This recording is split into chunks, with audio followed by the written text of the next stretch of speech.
Pria ini sangatlah tampan, paling tampan di antara semua pemuda yang pernah ditemuinya. Dia selalu membisikkan kata-kata manis yang selalu bisa memenuhi hati Taya yang kosong. Namun, setiap kali bangun tidur, badannya akan terasa sakit dan pegal-pegal, bukannya bugar seperti halnya orang yang baru bangun tidur.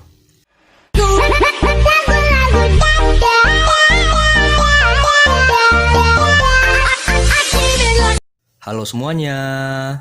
Sebelum cerita dimulai, kalian bisa tolong subscribe dulu ya, buat bantu aku mengembangkan channel ini. Udah ya, langsung aja nih. Mencuci baju, piring, bahkan jajan cilok saja, Nataya masih mengandalkan tenaga orang tuanya. Kerjaan perempuan 25 tahun itu hanya berleha-leha di kamar dengan dawai dalam genggaman. Sang ibu, Della, hampir menyerah melihat sifat pemalas anaknya yang setiap hari dirasa semakin kurang ajar.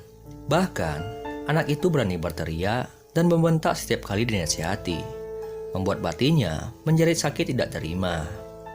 Terlebih, Nataya belum menikah, membuat hati sang ibu geram dan malu karena tetangga serta orang-orang kampung memberi predikat perawan tua kepada anaknya. Namun, Nataya tetap acuh tak acuh di dalam kamar bersama dunia khayalannya. Ia juga lalai menjalankan ibadah kepadanya. Ingin rasa Della membawa Nataya ke Pak Ustadz untuk diberikan ruqyah. Hubungan asmara Nataya selalu kandas di tengah jalan, dan rasa sakit hatinya 4 tahun lalu bersama dengan kontrak kerja dengan pabrik karet yang usai menyebabkan ia mengurung diri di kamar, berpikir matahari sudah melahap hidupnya. Nataya yang terus merasa nelangsa sendirian akhirnya bersolo karir di kamarnya sampai ia pun kecanduan. Nataya juga sering bermimpi didatangi pemuda yang melonjakkan birahinya setiap malam. Pria ini sangatlah tampan, paling tampan di antara semua pemuda yang pernah ditemuinya.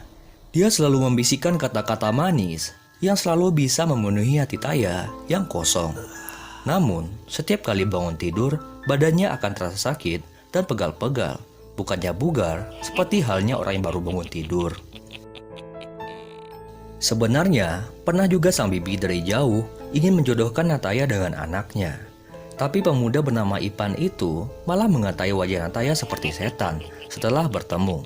Sontak, Taya meradang dan mengeluarkan bahasa kebun binatang sebagai balasan. Saat bersedih, Nataya sering berpikir untuk mengakhiri hidupnya yang tak berguna. Gosip tersebut membuat Nataya semakin dihindari oleh kaum Adam karena mulut kasarnya. Ya sudahlah, toh masturbasi sudah menyenangkan dan memuaskan pikirnya, sambil membelai jari telunjuk kanannya yang Taya namai Richard. Tak ada keinginan untuk berumah tangga seperti teman-temannya yang lain.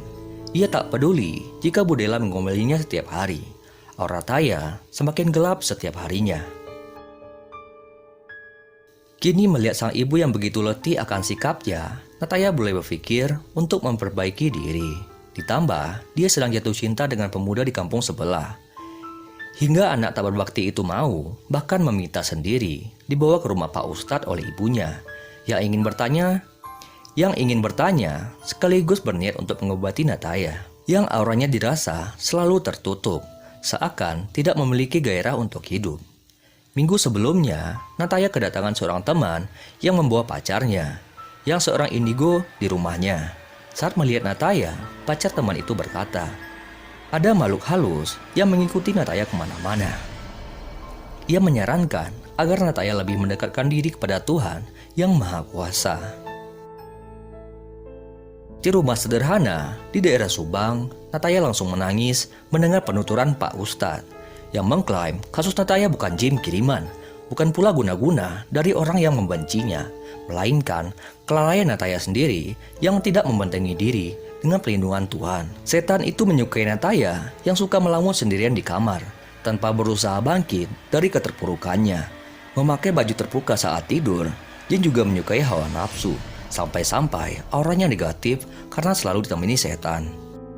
Jika Neng Nataya merasa dizalimi, maka musuhilah setan itu dengan mendekatkan diri kepada Tuhan. Nasihat Pak Ustadz kepada Nataya. Teringat apa yang dilakukannya dalam mimpi dengan jin tampan, karena tak tahan dengan pesonanya, membuat Nataya sangat rapuh dan jijik.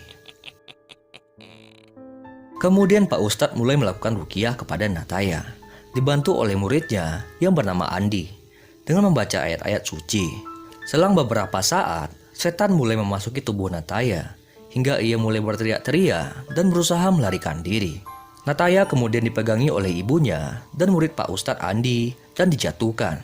Panas, panas, lepaskan. Nataya meronta, kekuatannya mendadak bertambah besar. Katakan siapa kamu? Pak Ustadz memulai, menatap mata Nataya yang merah marah. Mulanya jin itu tidak mau menjawab, tapi Pak Ustadz terus memaksa dan mengancamnya. Akhirnya, setan itu mengaku bahwa ia adalah jin buaya, penunggu sungai di samping rumah Nataya. Keluar dari tubuh gadis ini, kata Pak Ustadz mengancam. Tidak mau, saya sudah memiliki anak bersama Nataya. Seperti halnya setan, ia gemar berbohong dan memfitnah. Kalau kamu tidak mau pergi, saya akan memotong anggota tubuh kamu. Pak Ustadz melakukan gerakan seakan memotong tangan Nataya dengan jarinya. Wajahnya sangat serius. Ampun, ampun, raungnya keras. Saya akan pergi, janji jin buaya. Pak Ustadz menyuruh Taya untuk meminta maaf kepada ibunya. Dengan air mata bercucuran, Nataya sadar akan segala dosa-dosanya. Suaranya bergetar memilukan. Sang ibu pun lantas memaafkan segala kekilafannya yang Nataya perbuat dahulu. Budela sangat berterima kasih kepada Pak Ustadz dan Andi. Usai menyematkan amplop ke tangan Pak Ustadz, ia segera pulang dengan Nataya yang tertunduk setelah tersenyum sekilas pada keduanya dengan rasa terima kasih. Andi tersenyum melihat punggung gadis yang tampak kelelahan itu. Mencuci baju, piring, ngepel dan memasak sudah menjadi kegiatan rutin yang Nataya kerjakan dengan menyenangkan. Beberapa bulan setelah Nataya bebas dari jin buaya dan bertaubat, Nataya mulai bekerja dan belajar bertutur santun lagi. Ia menjadi ramah dan ceria seperti sedia kala. Budela dan suaminya sangat bahagia melihat perubahan anak mereka. Tak lama setelah kejadian ruqyah, Andi, murid Pak Ustadz, ternyata datang untuk melamar. Mereka menikah 1 tahun lalu dan sudah memiliki seorang putra. Mereka hidup bahagia selamanya. Sekian Draw Story kali ini. Kalian bisa dukung channel ini dengan subscribe dan tinggalkan kritik dan saran kalian di kolom komentar. Terima kasih sudah menyaksikan. Sampai jumpa.